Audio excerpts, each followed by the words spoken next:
In this video, we're going to introduce an example of error, mean squared error. As a reminder for what error is the amount of numerical difference between two pieces of data that are being compared. This has many applications in AI, including classification and prediction, which we'll get into in this video. But first, let's look at what mean squared error actually means. Over here is the formula for mean squared error.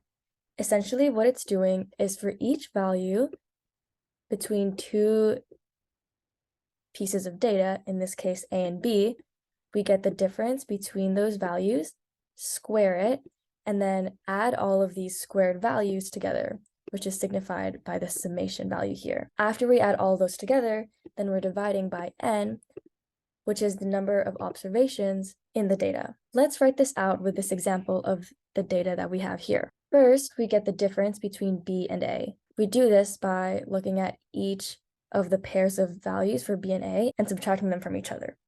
Once we do that, we square all these differences together, and then we add all of these together. So as you can see, we're adding 1, 4, 9, and 1 together because these are the squared differences. Once we have the total, which is 15, we divide it by 4 because that is the number of observations that we have over here. This gives us a mean squared value of 3.75.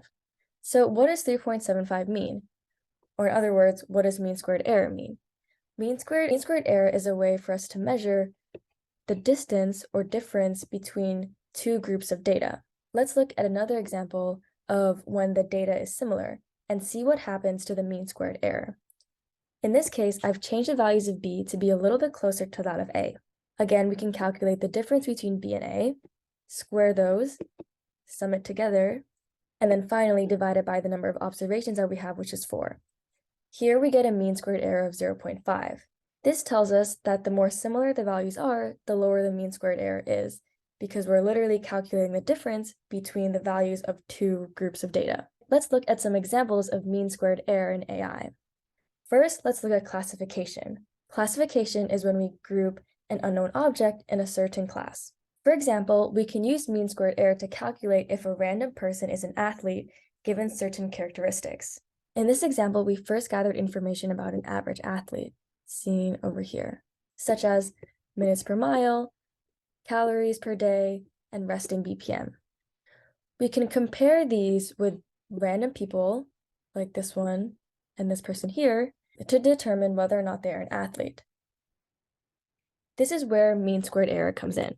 I won't calculate it in this example, but you should find that the mean squared error of the first person is much higher than the mean squared error of the second person. The low mean squared error of the second random person suggests that they can be classified as an athlete, whereas the high mean squared error of the first person suggests that they might not be an athlete. This is one example of classification, and in the lesson that you'll be teaching the students, we'll be doing classification for characteristics of a face. Another example of mean squared error is in prediction. You might remember that we used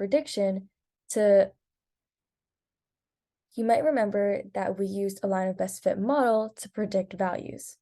We can actually use mean squared error to measure the accuracy of a line of best fit model. Let's look at an example to see what I mean. We'll be looking at how many items we will sell given the number of customers in the store. The goal is to try to be able to accurately predict the number of items sold given the number of customers. First, we start with actual values. Then, given the actual values, we can guess a line of best fit. Once you have the line of best fit, we can use this to create a new set of predicted values. The predicted values are calculated by using the line of best fit by inputting the input value of the actual value, in this case X, which is the number of customers, and using the formula of the line of best fit to output a predicted Y, which is our predicted number of items sold.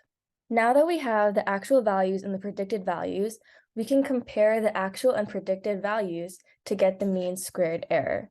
What this actually means is that we're looking at the distance between the actual value and the predicted value, and using that to see how close we're able to get to the actual values. In this sense, we're calculating the accuracy of the line of best fit model. This distance is called the error. Before we do this, let's first gather our points and put them on a table. You can pause this video to understand how we translated these points into a table of values of actual values and predicted values, which we got again from our line of best fits. Now that we have these numbers written down, we can get into the formula of a mean squared error. The mean squared error is calculated by getting the difference between the predicted value and the actual value. We'll be using this as an example to show how it works. First, we start with getting the difference between the predicted value and the actual value, just by using subtraction. So here we've calculated the difference. Once we do that, we can get the square root of the difference. If you're wondering why we calculate the square of the difference, you can check the questions that I put in the knowledge resources after this video. Once we get the square root of these differences, we can add them all up, which is signified by the summation. So adding up all the values over here to get 2.4. Finally, once we have all of that, we can divide this by the number of observations that we have, which in this case is 5 total observations. This gives us a mean squared error of 0.48.